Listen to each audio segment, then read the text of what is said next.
Hey guys, got a quick one for you today. You've been asking for this one for a while now. This is how I approach overheads and toms when it comes to mixing drums.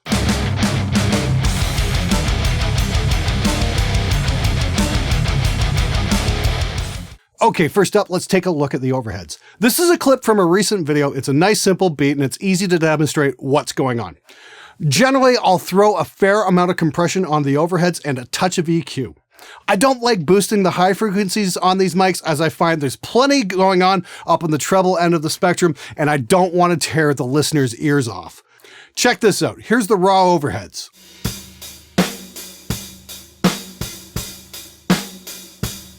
And here's how they sound with a little bit of processing.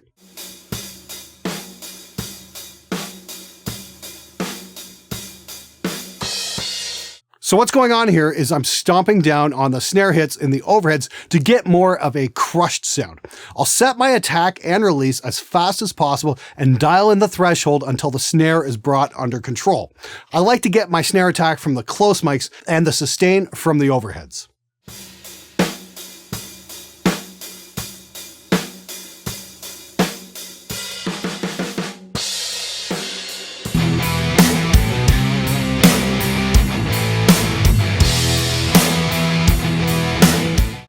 Now, typically the only major EQ thing I'll do is roll off the bottom end.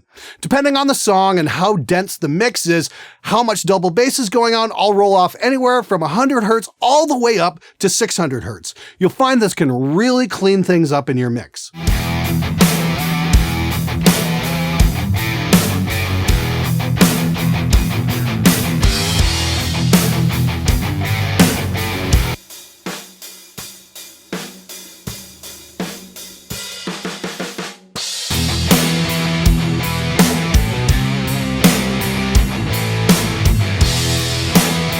Now, the added bonus to rolling off the bottom like this is that phase becomes less of an issue. Phase between your close mics and the overheads is something you need to be constantly checking because out of phase mics will sound thin, while in phase will have a more pronounced bottom end. When you do an extreme roll off on the overheads, suddenly the bottom end isn't competing anymore. I must stress though, using this technique really depends on what's going on with the song. If you've got a fast metal mix, it might be a good idea. It'll make some room for the other instruments. But on a slower song, maybe not roll off as much. Now, another great trick for checking phase is to monitor your mix in mono. It's far easier to hear what's going on in terms of phase this way. If the drum disappears, flip the phase.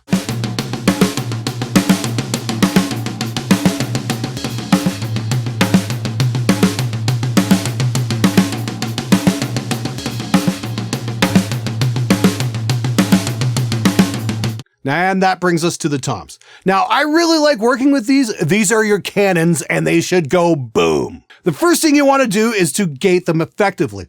Reaper's gate is excellent for the job. Set it to look ahead for about 2 milliseconds and a 1 millisecond attack so you don't miss any of the transient. Set the hold for about 75 to 100 milliseconds and tune the release to the time of the tom. Lower toms get longer releases because they've got a longer sustain.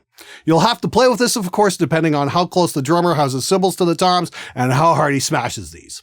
An alternative to a straight-up gate might be the Tominator from Joey Sturgis Tones, as it'll open up the high frequencies for the attack and then clamp down after to let the low frequencies through on the sustain. Check out my video on that to see how it's demonstrated. Anyway, after the gate, there's a fair amount of processing going on here.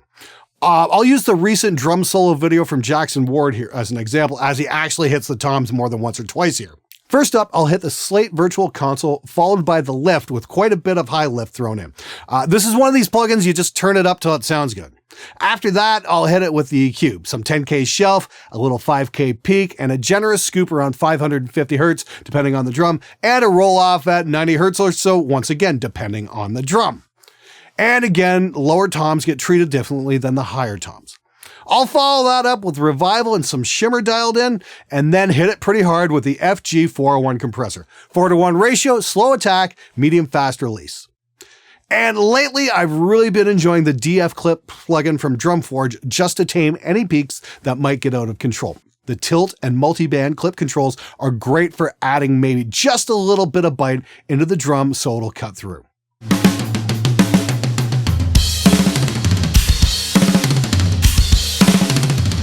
And finally, I'll send the signal out to verbiage for some space. Not all that much either. I'll put the sends somewhere around -14 dB.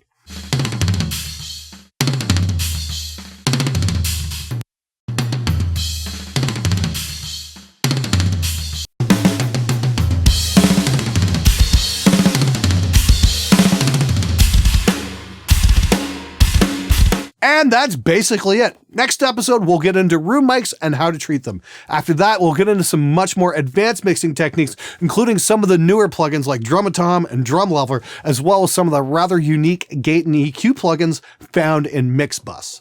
In the meantime, if you want to get your hands on some killer multi-tracks to practice on, check out the Motorhead track Electricity over at Pro Mix Academy, or the drum production lessons from Matt Starr, who plays for Ace Frehley and Mr. Big. The link is in the description below. It's definitely worth checking out. Okay, that's it for this episode. Thanks for watching, and if you found it useful, please hit the subscribe button, and if you're already subscribed, hit the bell to get notifications, because more tutorials will be on the way. Thanks for watching.